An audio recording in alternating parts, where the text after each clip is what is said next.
이제 며칠 후면 이제 구정을 맞이하게 됩니다. 그런데 유대인들에게도 우리의 설날과도 같이 그 해에 첫 번째 절기가 있다고 합니다. 유대의 3대 절기 중에 하나인 유월절은 마치 유대인들에게는 설날과도 같은 유대력의 첫 번째 절기라고 하죠. 그리고 실제 유대력으로 1월 14일경에 유월절을 보내고 또 제2 유월절이라고 해서 한 달 후 2월 13일경에 두 번째 유월절을 또 보낸다고 합니다. 마치 우리가 며칠 후면 맞이하게 되는 구정과도 비슷해요. 설날과 또 구정이 있죠, 우리가. 그런데 이 유월절의 영적 의미를 돌아보면 하나님이 그 백성들에게 한 달 후에 한 번 더 두 번째 유월절로 이 절기를 지키게 하는 그 의미를 한번 우리는 이해해 보게 돼요. 그렇다면 먼저 구약의 절기인 유월절이 우리의 성도들에게 있어서 어떤 유의미한 의미를 가지고 있는지를 알아보는 것이 중요하겠죠. 우리가 잘 알고 있듯이 애굽의 거민 모두에게 닥쳐왔던 10가지의 재앙 중에서도 가장 무서웠던 마지막 재앙은 모든 육축과 사람의 첫째 장자를 거두어가는 재앙이었습니다. 그리고 유대인들은 하나님의 명령을 따라서 거룩하게 정결의 의식을 치르고 어린 양의 피로 문에 발라서 죽음의 재앙을 지나가게 한 날을 기념하는 절기가 바로 유월절이죠. 자, 그렇다면 우리는 이 유월절을 통해서 깨닫고 붙들어야 할 가장 큰 은혜와 능력은 무엇일까요? 저는 이 유월절의 사건이 있었던 그 마지막 10번째 재앙의 그날 밤만이 아니라 앞서 이전의 모든 시간들을 우리는 다시 한번 주목하고 거기에 깨어 있어야 함을 말씀드리고 싶습니다. 바로 그 유월절의 밤, 그 마지막 죽음의 재앙 이전에 닥쳐왔던 9번의 재앙과 그 징조들, 거기에 비밀이 있어요. 그 9번의 재앙은 우리들에게 무엇을 말해주고 있는 것일까요? 첫째로 먼저 그 재앙의 시간들은 결국 우리의 지극히 당연한 삶의 현장을 말합니다. 일상을 이야기해요. 우리는 애굽에서 벌어졌던 그 재앙들을 알고 있습니다. 강물이 피로 바뀌고 개구리 떼와 이 떼죠. 그리고 파리 떼와 가축의 죽음, 종기의 재앙과 우박, 메뚜기 떼와 흑암의 저주까지. 이 재앙의 사건들을 말씀을 통해서 읽고 들으면 어떻습니까? 참 무섭고 어마어마하고 세상에 없을 일처럼 들립니까? 그렇게 여겨질지도 모르겠지만 조금만 생각해 보면 그렇지도 않아요. 사실 우리는 지금의 이 세상 중에서도 여지없이 이와 같은 일들이 이런 사건, 사고, 재앙으로 일어나는 것들을 보게 돼요. 더한 일들도 봅니다. 더 무서운 일들도. 여기 나와 있는 9가지 재앙보다도 더 무시무시한 일들도 우리는 목도하고 있어요.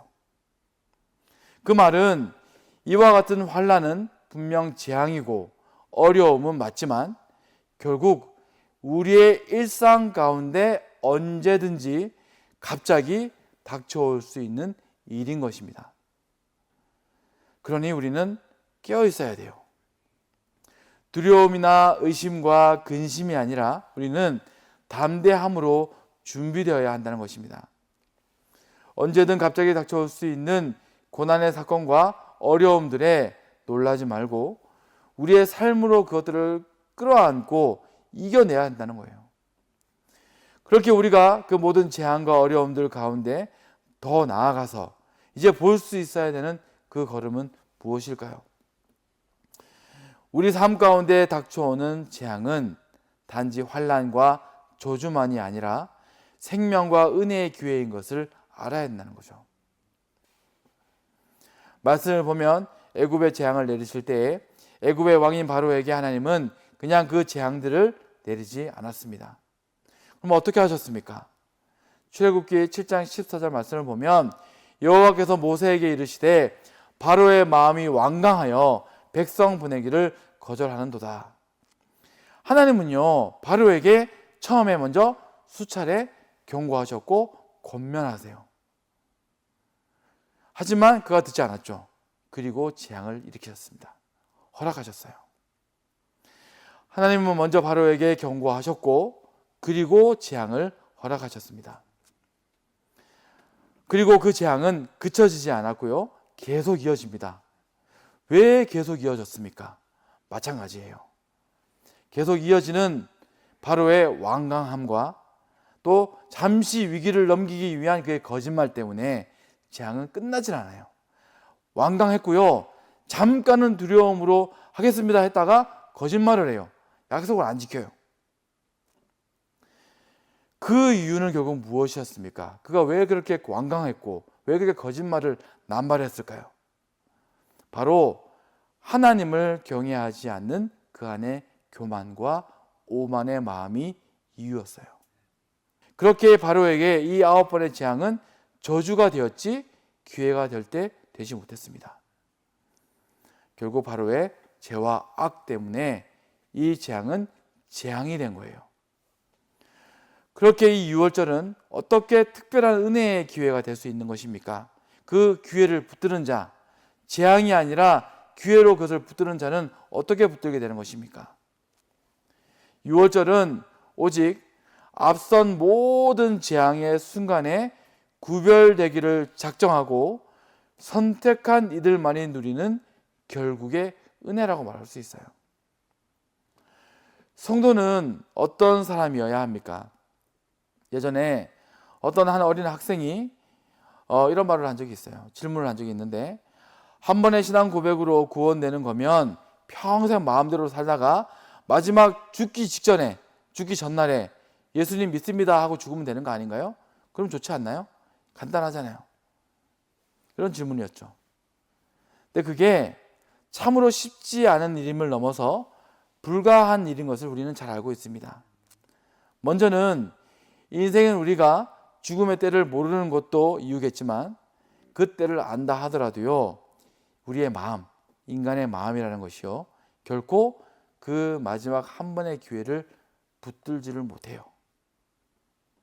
마치 바로가 그의 정욕과 아집의 죄성으로 당당히 행한 9번의 오만과 거짓으로 그대로 10번째 재앙으로 달려가 버린 것처럼 말입니다.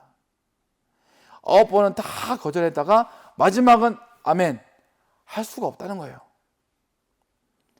했던 대로 불순종, 했던 대로 죄악, 그걸 하는 것입니다. 우리가 맞이하는 결국의 실패와 저주도 결코 갑자기 또는 한 번의 기회를 놓쳐서 벌어진 사단이 아닙니다. 절대 아닙니다. 이미 그 전에 수없이 그는 놓친 거예요. 바로 오늘이라는 시간과 지금, 그리고 우리의 일상 다반사에 닥쳐오는 희노애락의 시간들 가운데 우리는 과연 하나님을 경외함으로, 겸손히, 그리고 온유함으로 그 기회를 붙드는 자가 되어야 할 것입니다. 유월절의 의미는 그렇게 무엇입니까? 결국 하나님의 인애와 수 없는 용서의 기회를 말하고 있어요. 한 번만 용서해 준 게 아니에요. 수 없는 기회와 수 없는 인애와 수 없는 용서의 말씀이에요. 유대인들이 한 달 후에 다시 한 번 더 보내게 되는 제2유월절의 의미도 같은 의미입니다. 자, 아직 회개하지 못한 자들 한 번 더 회개해, 그 뜻이에요.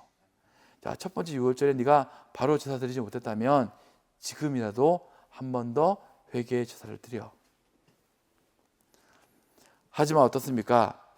우리의 인생이 유한하듯이 그 기회라는 것도요, 결코 영원할 수는 없어요. 한 번, 두 번, 세 번, 네 번, 다섯, 여섯, 일곱, 여덟, 9번, 10번이 마지막이듯이요, 우리 인생의 기회도 영원하지 못하고요, 유한합니다. 그러니 지금 우리는 은혜의 기회를 붙드는 사람들이 되어야 합니다. 그리고 결국에는 이 유월절의 은혜를 고백하는 자로 우뚝 서기를 축원드립니다.